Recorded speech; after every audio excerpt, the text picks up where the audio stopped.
നമസ്കാരം, ഫുട്ബോൾ ടോക്സിൻ്റെ പുതിയ വീഡിയോയിലേക്ക് ഏവർക്കും സ്വാഗതം. നമ്മളെല്ലാവരും കാത്തിരുന്ന നെതർലാൻഡ്സ് വേഴ്സ് ഫ്രാൻസ് മത്സരം.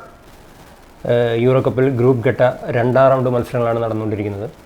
റെഡ് ബുൾ അരീന ലീപ്സിഗ് സ്റ്റേഡിയത്തിൽ വെച്ച് നടന്ന മത്സരം ഗോൾ രഹിത സമനിലയായിരുന്നു ഫലം. ഇപ്പോൾ ഈ ഒരു സമനിലയോടുകൂടി ഗ്രൂപ്പ് ഡിയിൽ നിന്നും നെതർലാൻഡ്സും ഫ്രാൻസും തങ്ങളുടെ chance round of 16 chance secure ആക്കിയിട്ടുണ്ട്.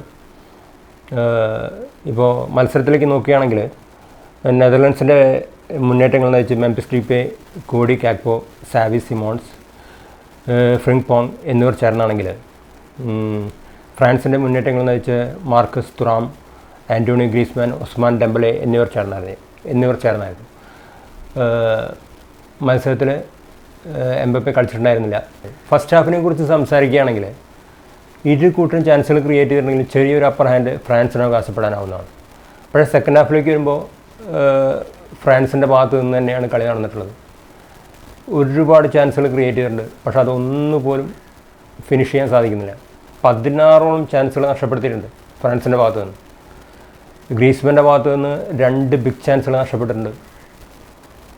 അതിൽ കളി കണ്ടവർക്കറിയാം അതിലൊരു ചാൻസ് എങ്ങനെയാണ് നഷ്ടപ്പെട്ടതെന്ന് ഒരു ഐഡിയ ഇല്ല. സത്യത്തിൽ ഗ്രീസ്മാൻ്റെ അത്രയ്ക്ക് പോലും കാലിബറുള്ള ഒരു കളിക്കാരൻ വേണ്ട ആ ചാൻസ് മുതലെടുക്കാനായിട്ട്.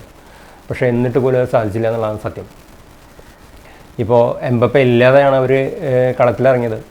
പക്ഷേ ഫ്രാൻസിൻ്റെ മുന്നേറ്റത്തിനെ സംബന്ധിച്ചിടത്തോളം ഒരു കളിക്കാരൻ്റെ അഭാവത്തോടു കൂടി അവരുടെ സ്റ്റാർ ലൈനപ്പ് അവസാനിക്കുന്നതല്ല.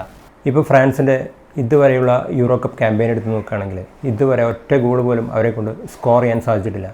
ആദ്യത്തെ കളി അവർ ജയിച്ചു കയറിയത് ഓസ്ട്രിയയുടെ ഓൺ ഗോളിൻ്റെ ബലത്തിലായിരുന്നു. അടുത്ത കളി അവർ പോളണ്ടുമായിട്ടാണ് കളിക്കുന്നത്, നെതർലൻഡ്സ് ഓസ്ട്രിയയുമായിട്ട്. അടുത്ത കളിയോടുകൂടി ഫ്രാൻസ് വിജയവഴിയിലേക്ക് ഗോളടിച്ചുകൊണ്ട് തന്നെ തിരിച്ചെത്തുമെന്ന് പ്രതീക്ഷിച്ചുകൊണ്ട് ഈ വീഡിയോ ഇവിടെ അവസാനിപ്പിക്കുന്നു.